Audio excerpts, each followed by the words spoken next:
Eu sou Mário Persona e essas são as respostas que eu dei aos que me perguntaram sobre a Bíblia.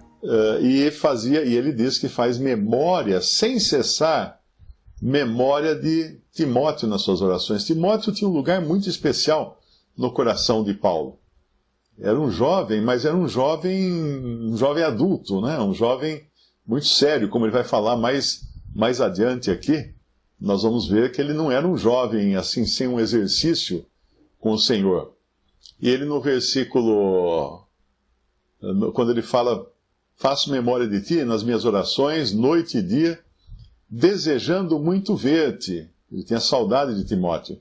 Lembrando-me das tuas lágrimas, para me encher de gozo. As lágrimas de Timóteo provavelmente foram quando ele precisou se despedir de Paulo, quando Paulo foi preso. E Paulo encontrou sinceridade nessas lágrimas. Eram lágrimas verdadeiras. Eram lágrimas sinceras. E isso demonstrava um amor muito grande que Paulo tinha por Timóteo. E Timóteo por Paulo também, não é? Tem um lugar que ele fala, meu filho, a Timóteo, meu amado filho.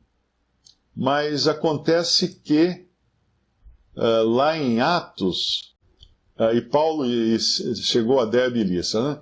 E eis que estava ali um certo discípulo por nome Timóteo, filho de uma judia que era crente, mas de pai grego, do qual davam bom testemunho os irmãos que estavam em Listra e Icônio. Paulo quis que este fosse com ele. Tomando-o, o circuncidou por causa dos judeus que estavam naqueles lugares, porque todos sabiam que seu pai era grego. E então aqui é o primeiro encontro de Paulo com Timóteo. Alguns pensavam que Paulo chamasse Timóteo de filho porque tivesse sido através do evangelho pregado por Paulo que Timóteo teria se convertido, mas aparentemente não. Ele o chama de filho por uma afeição paternal que nutria por Timóteo.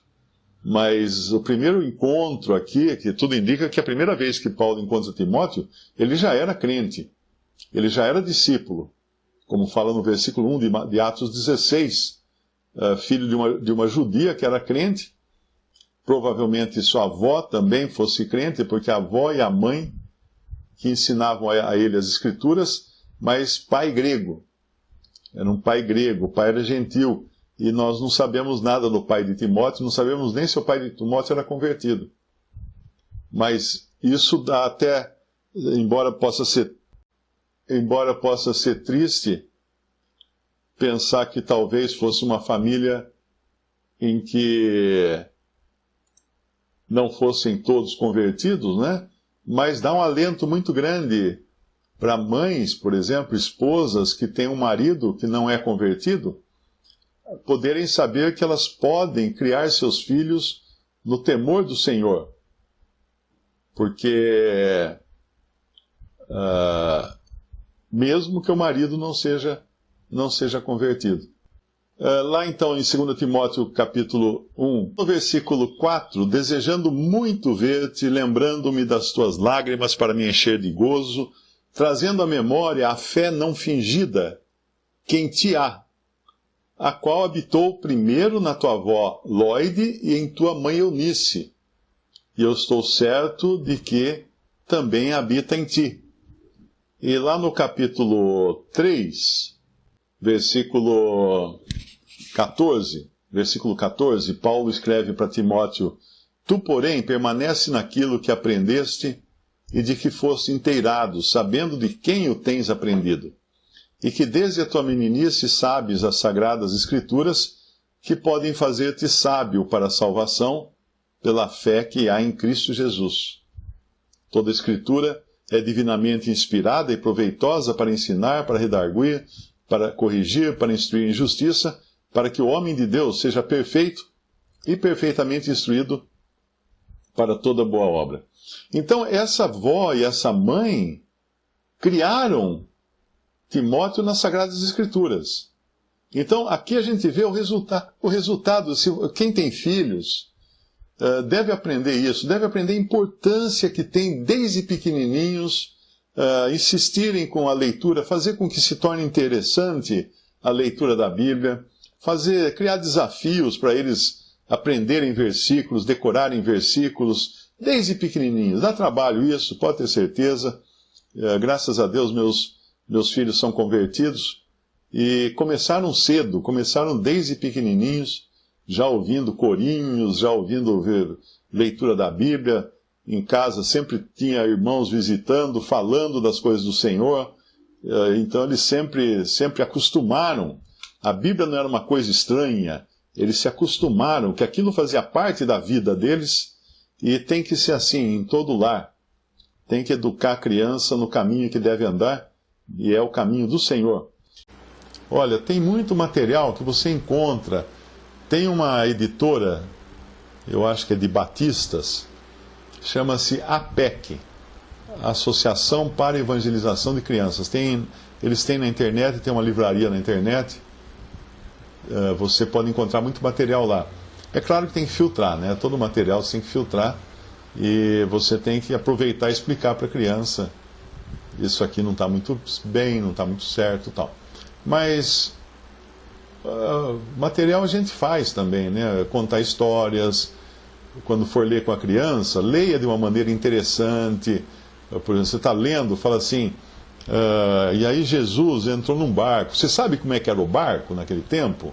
Você sabia que os barcos naquele tempo não eram de alumínio, eram de madeira, de remo ou de vela? E aí Pedro estava pescando. Adivinha que peixe que Pedro estava pescando? Essas coisinhas assim, era tilápia, né, que eles pescavam. Essas coisinhas assim tornam interessante a leitura para a criança, porque ela faz uma associação e cria ambientação. Na criatividade dela, ela monta o cenário. Então é bom dar uns elementos para o cenário. Eu comprei um livro uma vez, que é um livro de ficção, né? É um livro de viagem no tempo. Um cara que viaja no tempo, vai para o tempo de Cristo e tal. Um livro em inglês, de um autor americano. E no livro tinha uma passagem que diz que daí esse personagem do livro entra no barco com os discípulos de Jesus e vem as ondas e tal, e ele fica todo melado, né, da maresia e de sal. Tinha sal no seu rosto, das ondas do mar. Eu escrevi e falei assim: amigo, é o seguinte, ó, o mar da Galileia não tem sal. É um lago, é um grande lago, o mar da Galileia, que é o mar que tem ali, né, aquele mar grande que tem dentro da terra da Judéia. É chamado mar, mas é um lago. Os peixes são tilápias, peixe de água doce, e não tem sal também, é água doce. Tem ondas, porque é um mar muito grande, então quando tem muito vento, o vento levanta a água e cria ondas. Aí eu escrevi, ele até agradeceu, mandei um e-mail para ele, para o autor, ele agradeceu. Mas é isso, você pode criar historinhas para as crianças. Tem muita coisa também no YouTube. Eu achei umas coisas muito legais outro dia no YouTube. Um cara ensinando a fazer objetos para a escola dominical com dobra de papel, com papel dobrado. Então tinha um que ele ia dobrando o papel e na dobragem iam aparecendo diferentes elementos. Ele rasga, corta, tal, daí ele puxa assim, vira um trono, né? Vira uma cadeira, a dobragem dele, e ele vai contando a história, que Cristo sentará no trono. Esse tipo de coisa é legal. Usar flanelógrafo também, cortar figurinhas, pôr junto. Tem muita coisa, dá para fazer muita coisa. E alguns pensam, às vezes a gente fala, quando fala aqui, permanece naquilo que aprendeste e de que fosse inteirado, sabendo de quem o tens aprendido. Então valia muito o testemunho dessa mãe e dessa avó. Elas realmente deram, não só ensinaram, mas deram um bom testemunho para Timóteo. E às vezes as pessoas falam, né? Puxa, mas então a mulher não pode ensinar? Pode, claro que a mulher pode ensinar. A mulher não pode ensinar doutrina assumindo o papel do homem, do ensino que pertence ao homem. Isso está na primeira carta a Timóteo, capítulo 2, versículo 11. A mulher aprenda em silêncio, com toda sujeição, Não permito, porém, que a mulher ensine, nem use de autoridade sobre o homem. Aqui uma versão fala marido, mas aqui é homem, o varão. Mas esteja em silêncio, porque primeiro foi formado Adão, depois Eva, e Adão não foi enganado, mas a mulher, sendo enganada, caiu em transgressão. Então a mulher, ela não tem a posição e a autoridade do homem para ensinar a palavra de Deus, para ensinar doutrinas, para explicar a Bíblia, vamos falar assim. Mas ela tem o seu círculo de ensino. Ela tem a sua esfera de ação e de ensino também. O que ela ensina? Ela ensina o Evangelho para as crianças, por exemplo. Ela profetiza, porque lá em 1 Coríntios 11 fala a mulher que ora ou profetiza com a cabeça descoberta, desonra sua própria cabeça. Então significa que a mulher ora e profetiza. Mas ela não profetiza na igreja. Profetizar, que eu digo, é falar. Falar da parte de Deus. Ela não profetiza na igreja, porque é vedado isso lá em 1 Coríntios 14, no final do capítulo. Estejam as mulheres caladas nas igrejas, porque não lhes é permitido falar. Esse versículo das mulheres, no capítulo 14, ele é a continuação do versículo anterior, que fala: como em todas as igrejas dos santos permaneçam as mulheres caladas nas igrejas. Então não é uma ordem para Corinto, era uma ordem genérica para todas as igrejas dos santos. A pontuação aí muda de acordo com a edição da Bíblia que você estiver lendo. Então, essa mãe e essa avó, que estavam perfeitamente dentro do círculo de ação que cabe a uma mulher piedosa, que é ensinar seus filhos, consolar e exortar outras mulheres. Não cabe a ela ensinar publicamente e nem ensinar ao homem. Mas ela pode, sim, falar para um marido incrédulo, né? Falar do Senhor para o marido incrédulo.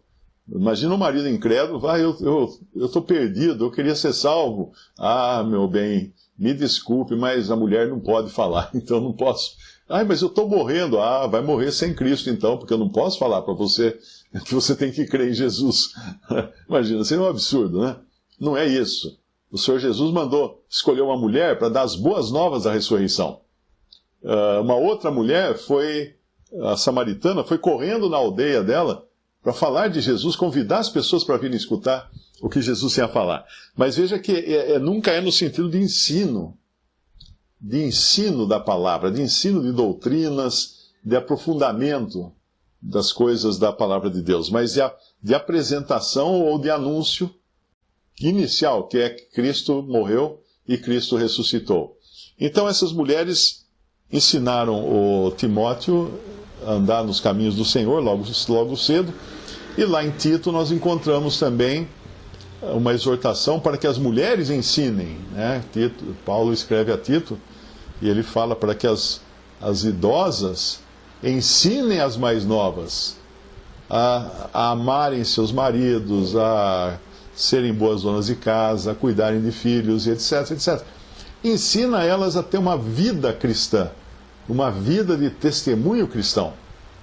Esse é o papel que as mulheres têm, que é muito importante, e elas nunca deveriam deixar de lado a importância desse papel. Mas voltando aqui em 2 Timóteo, ele fala, lembrando-me das tuas lágrimas, trazendo à memória a fé não fingida, que em ti há. O que é fé não fingida? Fé não fingida é uma fé genuína. Não é uma crença religiosa, porque religião é a maior fábrica de fingimentos, né, de hipócritas.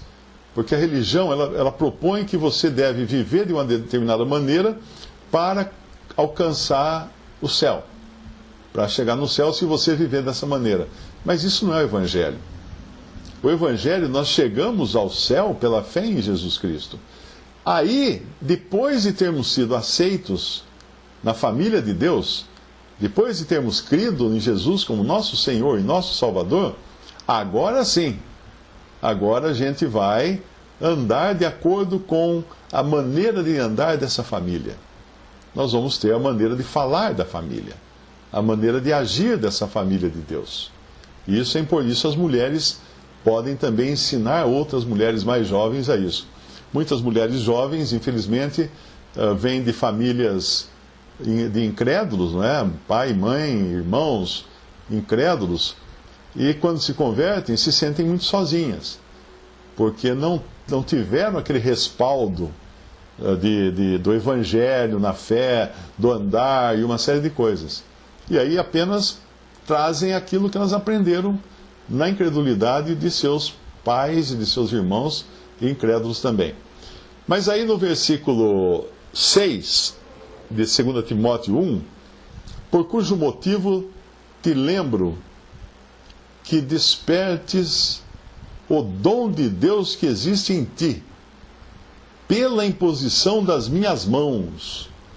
Isso aqui é uma passagem que, o que dá para entender, o que eu entendo aqui dessa passagem, é que os apóstolos provavelmente tinham, dentre outros poderes, dentre outras autoridades, que hoje não existem, não é? Por exemplo, um apóstolo podia entregar alguém a Satanás, por causa de um pecado de morte, para que o corpo fosse morto.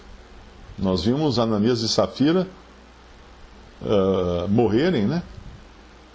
Morrerem porque mentiram ao Espírito Santo. Caíram nos pés de Pedro. Nós vemos o homem de 1 Coríntios 5 sendo condenado por Paulo à morte. Ele fala de entregar a Satanás para que o corpo seja morto, mas o Espírito seja salvo no dia do Senhor. Então eles tinham alguns poderes e autoridade para fazer certas coisas que nós não temos. Qualquer um aí que alegar ter autoridade apostólica é mentiroso, é falso. E provavelmente, né, vamos falar assim, uma das autoridades, ou um dos poderes que um apóstolo tinha, era esse de transmitir um dom pela imposição das minhas mãos. Mas Paulo falando das mãos dele, né? Essa tradução fala o dom que em ti existe pela imposição das minhas mãos.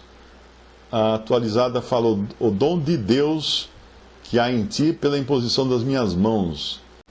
Então, o que dá para entender é que o apóstolo teria transmitido esse dom, ou o Espírito Santo, pela intercessão do apóstolo, teria dado esse dom. Mas, de qualquer maneira, ele tinha o dom. Ele tinha o dom. E agora, a responsabilidade já não era do apóstolo. O apóstolo tinha imposto as mãos sobre Timóteo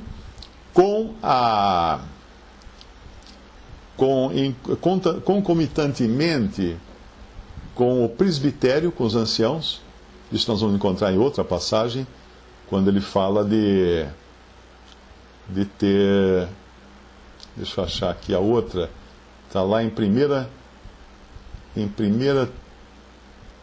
Timóteo, capítulo 4, no versículo 14, diz assim: não desprezes o dom que há em ti, o qual te foi dado por profecia, com a imposição das mãos do presbitério. Então, três coisas aqui nessa composição, né? Uma, foi profetizado que Timóteo tinha um dom. Duas, o apóstolo Paulo impôs as mãos sobre ele para que ele recebesse esse dom. Terceira coisa, o presbitério impôs as mãos também, vamos dizer assim, solidariamente, como solidários àquilo que estava acontecendo com Timóteo. Mas o presbitério não tinha poder para transmitir um dom.